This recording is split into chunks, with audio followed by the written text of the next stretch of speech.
नमस्कार साथियों, public 24/7 YouTube channel पर आपका स्वागत है। आज हमारे साथ विश्व हिंदू परिषद के प्रवक्ता श्री विनोद बंसल जी आए हैं।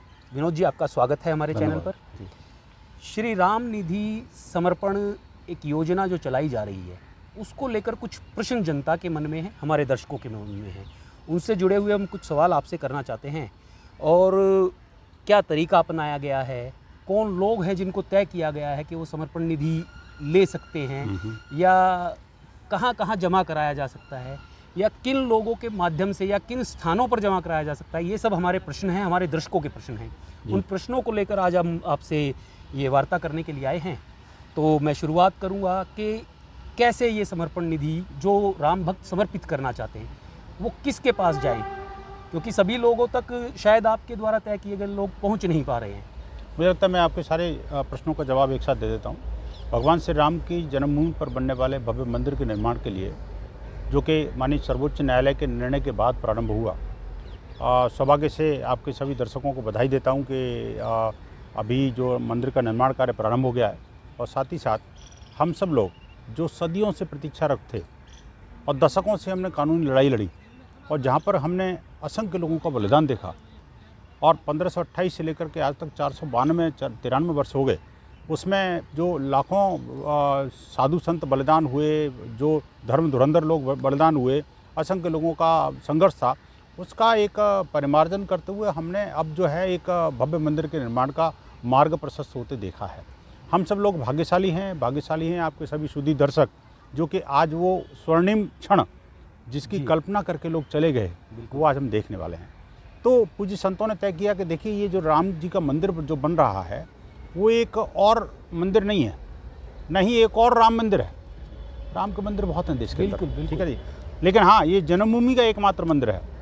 लेकिन उससे भी महत्वपूर्ण बात पूज्य संतों ने कही, वो ये कि ये राष्ट्र मंदिर बनना चाहिए।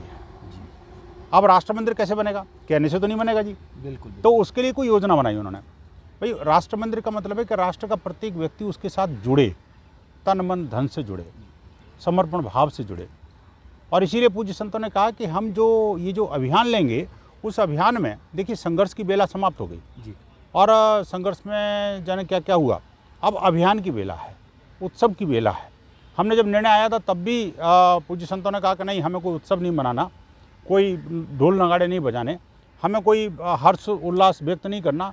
हमारी भगवान की जन्मभूमि थी, हमें प्राप्त हो रही है, हमें कोई नया काम नहीं हो रहा। लेकिन उन्होंने कहा कि अब सब लोगों का सहयोग, समर्थन और समर्पण वो लगे। एक संत थे, उन्होंने कहा देखिए, अर्पण, तर्पण और समर्पण, ये 3 हिंदू धर्म के मूल स्तंभ हैं। बिल्कुल। और उन्होंने कहा कि ये जो समर्पण है, उसके अंदर भी अर्पण भी आता है, तर्पण भी आता है। तो और दूसरी बात ये, भगवान को अर्पित करने के लिए आप जो है ना, कोई दान नहीं दे सकते भगवान को, कोई चंदा नहीं दे सकते, कोई उगाही और वो उस तरह से नहीं हो सकता। तो उन्होंने कहा कि समर्पण भाव से जो व्यक्ति, जो राम भक्त जितना देता है भगवान श्री राम के भव्य मंदिर के निर्माण के लिए, वो दे। 10 रुपये से लेकर के अनंत समय तक, अनंत फिगर तक, कोई उसमें बंदिश नहीं है। इसीलिए ये श्री राम जन्मभूमि तीर्थ क्षेत्र ट्रस्ट जो बना, न्यास जो बना, उस न्यास जो कि संविधान सम्मत जो है, अपने संसदीय उसके मान्यताओं के अनुसार बना, पूर्व माननीय प्रधानमंत्री ने उसकी घोषणा करी। तो वो जो बना, उसने 10 रुपये, 100 रुपये, 1000 रुपये के कूपन छापे जी, और एक रसीद बुक दी। उस रसीद बुक में बाकायदा उसका अकाउंट नंबर, पैन नंबर सब कुछ दे रखा है उसमें। और लोगों को कहा कि हमारी वेबसाइट पर जा करके आप ऑनलाइन भी पैसे ट्रांसफ़र कर सकते हैं, जितनी आपकी श्रद्धा भक्ति और शक्ति है। इसके अलावा उन्होंने कहा कि भाई, जब जन जन का मंदिर बनेगा तो जन जन तक लोग पहुँचें और जन जन राम से जुड़े, यानी राम मंदिर को जन जन से और जन जन को राम मंदिर से जोड़ने का जो सेतु का काम कर रहा है, वो विश्व हिंदू परिषद कर रहा है जी। संतों ने कहा कि इस आंदोलन को पिछले 3-4 दशकों से विश्व हिंदू परिषद लड़ता आ रहा है। हमने उनसे निवेदन किया, आवेदन किया कि भाई आप हमें इस बात का अथॉरिटी दीजिए, हम आपके बिहाफ पर घर घर जाएंगे, अलग जगाएंगे, लोगों को कहेंगे, लोगों से अनुनय विनय करेंगे, जो जितना देगा लेकर के आपके खाते में जमा करा देंगे जी। तो ट्रस्ट ने कहा ये बहुत बढ़िया बात है, आप अपनी मैन फोर्स लगाइए, हम अपना अकाउंट नंबर देते हैं। तो उन्होंने रसीद भी छाप के दी हमें, और कूपन भी छाप के दिए, और वेबसाइट पर अपना अकाउंट डिटेल भी शेयर करी। और उन्होंने कहा जो ऑनलाइन जाना चाहे ऑनलाइन जाए, ऑफलाइन जाना चाहे विश्व हिंदू परिषद कार्यकर्ता जो आज देश भर में लगभग 5.25 लाख गाँव में 13 करोड़ परिवारों में और लगभग 65 करोड़ राम भक्तों के पास पहुंच रहे हैं। अभी इस समय वर्तमान में जब मैं आपसे आज बात कर रहा हूं, तब देश भर में लगभग 10 लाख टोलियां काम कर रही हैं, जिसमें लगभग 40 से 50 लाख कार्यकर्ता लगे हुए हैं।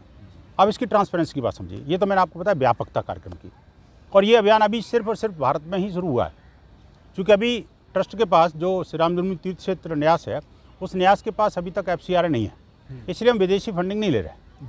तो पूज्य संतों ने कहा, ट्रस्ट ने कहा कि भाई हम भारत में रहने वाले भारतवासियों से ही हम जो उनका जो समर्पण भाव से जो देगा हम लेंगे।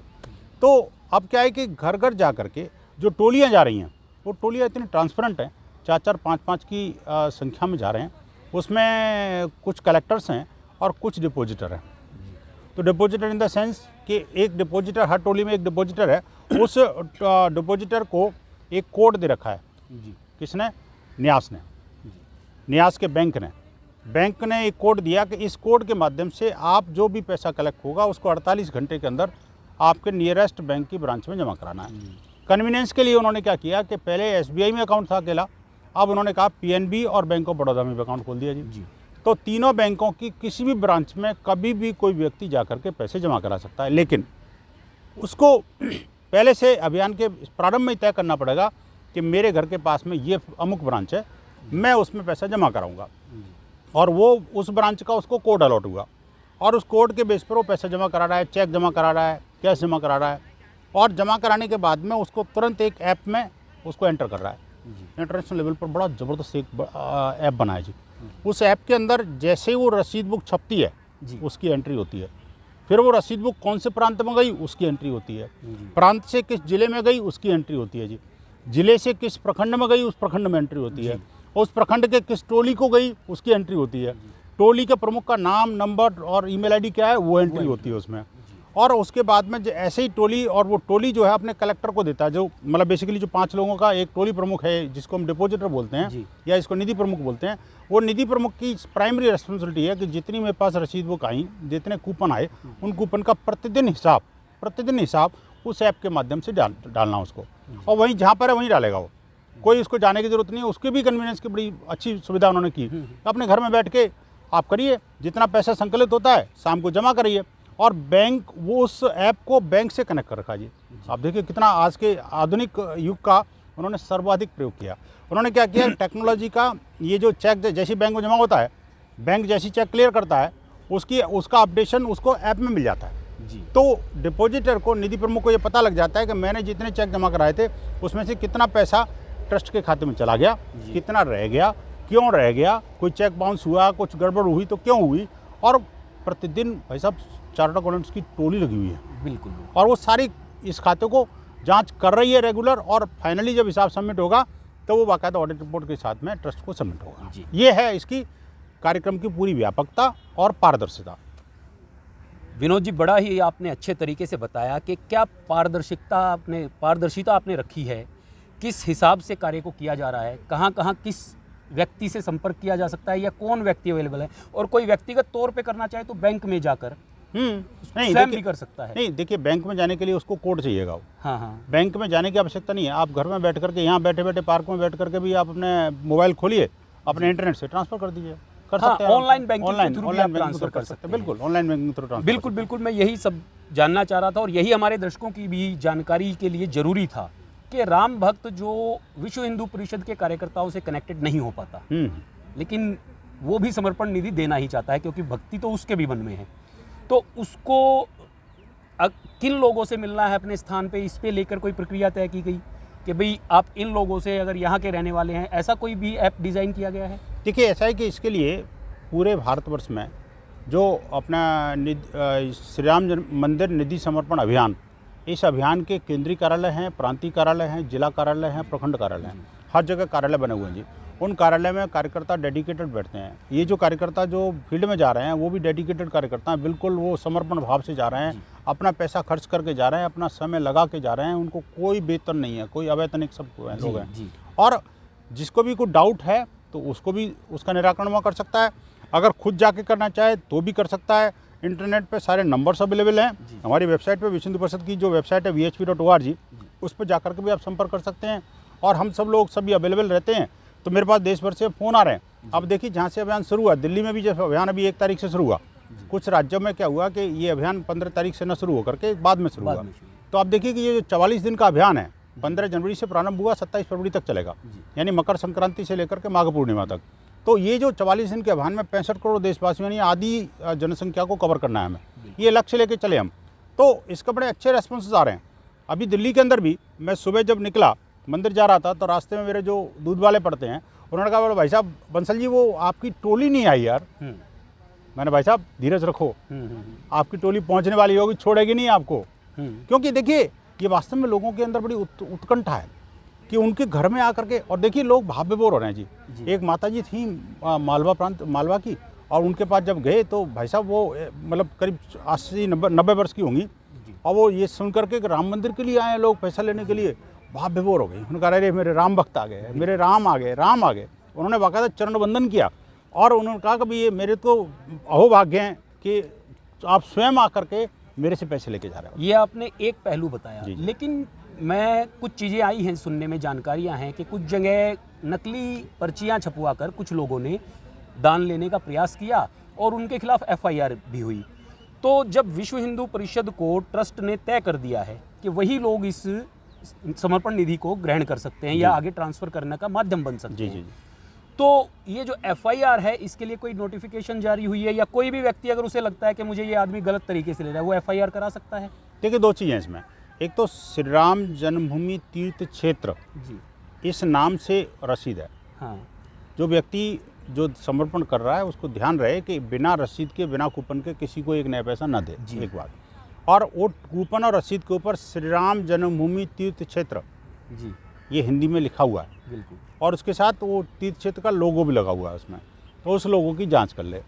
तीसरी बात ये कि अगर कहीं कोई डाउट लगता है तो देखिए ये जो आप बता रहे हैं कि 2, 4, 5 केसेस पूरे देश भर में आप देखिए कि जहाँ 10 लाख टोलियाँ काम कर रही हैं, वहाँ मुश्किल से 4 या 5 केसेस मैंने सुने हैं, वो भी मीडिया के माध्यम से सुने हैं, हमारे कार्यकर्ताओं ने पकड़े हैं। तो मैं चैलेंज के साथ कहता हूँ भैया, क्योंकि आप देखिए जहाँ 10 लाख टोली काम कर रही हो देश भर में, 40-50 लाख कार्यकर्ता जुटे हुए हों, उनके रहते हुए कोई अगर ऐसा घपला कर जाएगा तो मरेगा जी। और ये जो उन्हीं कार्यकर्ताओं ने पकड़ के दिए हैं जी। तो अब वो समय नहीं है कि राम के साथ द्रोह करो और बच निकलोगे, अब तो आपको मरना ही पड़ेगा। इसलिए बचने वाला कोई नहीं है जी। और राम से जिसने भी द्रोह किया, अच्छे राजनेता नहीं बचे सर जी। आप देखिए कि जिन लोगों ने ये कहा कि राम तो हुए नहीं, उनकी राजनीति समाप्त हो गई। जिन लोगों ने कहा कि राम सेतु तोड़ नहीं है, वो ऊपर चले गए। बिल्कुल। जिन्होंने कहा कि राम भक्तों को तो गोली मारनी पड़ेगी, मुझे गौरव महसूस होता है, उनकी राजनीति समाप्त हो गई। और जिन लोगों ने बाबा अमरनाथ की यात्रा पर प्रहार करने की कोशिश करती, वो सारा साफ हो गया, वो राज्य ही बदल गया। आप देखिए राम की महिमा बड़ी अपरंपार है साहब, वो राम के साथ कोई द्रोह कर नहीं सकता।